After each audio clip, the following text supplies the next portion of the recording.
I'm Melanie Tomlinson and I'm a Birmingham-based artist, and my piece of work, Desk for Dorothy, is a writing desk created in memory of Dorothy Fielding. Dorothy Fielding was a very courageous woman who drove ambulances and was a nurse during the First World War in Belgium.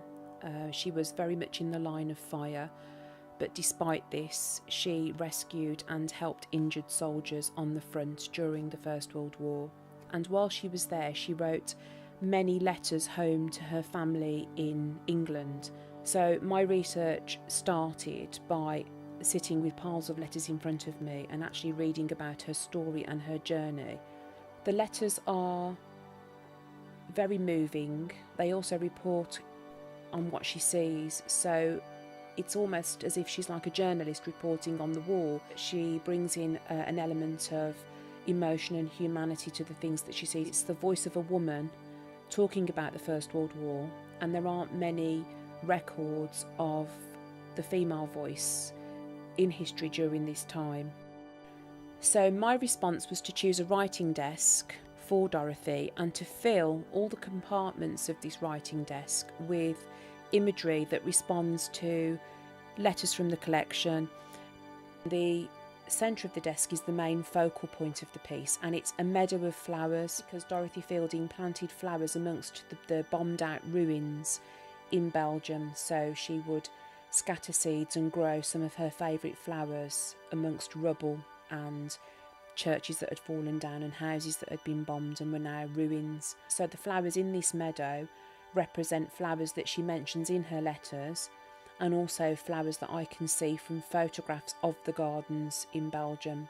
At the front of the desk there are two drawers that pull out. On the left hand side there is a letter on top of which sit some children's footprints, and this was to represent the many observations Dorothy made about families and children fleeing villages that were being bombed, walking in long lines to find places that they could have refuge. It also reminded me of reports that we hear in the news today about people in other parts of the world that have been forced to flee, and you see on the news these long columns of people leaving their homes to find shelter elsewhere. So I just think 100 years ago this was happening in Europe, and it's in a sense 100 years later, it's happening again. So I really wanted to kind of have the children as part of this piece through the representation of their footprints. The second drawer shows a pair of gloves holding a poppy, and that is in reference to a letter that Dorothy wrote about her tending to some injured Zouave soldiers.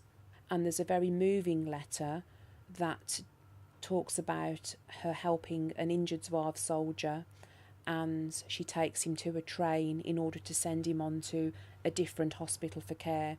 And as she leaves him at the train station, he kisses her gloved hand, and when she pulls away there is a blood stain on the glove, because he's still very much injured.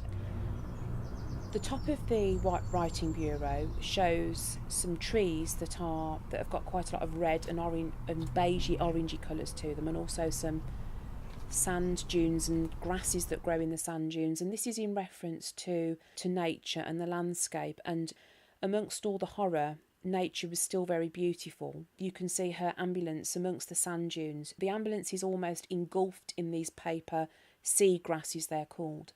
And this is because at the end of Dorothy's time in the First World War, she wrote a letter home about feeling that although the war was nearly over, she felt engulfed by her experiences, and she had a dream about being engulfed in sand dunes and seagrasses and being overcome with the sadness of war.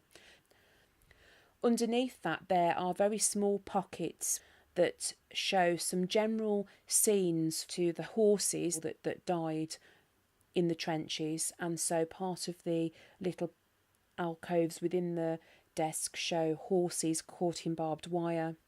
There's also a graveyard that contains the grave of soldiers from many different backgrounds and cultures, because I think it's really important that we acknowledge that there were soldiers from North Africa, the Middle East and beyond, and so it's important that we remember, the comrades that fought with each other during the First World War.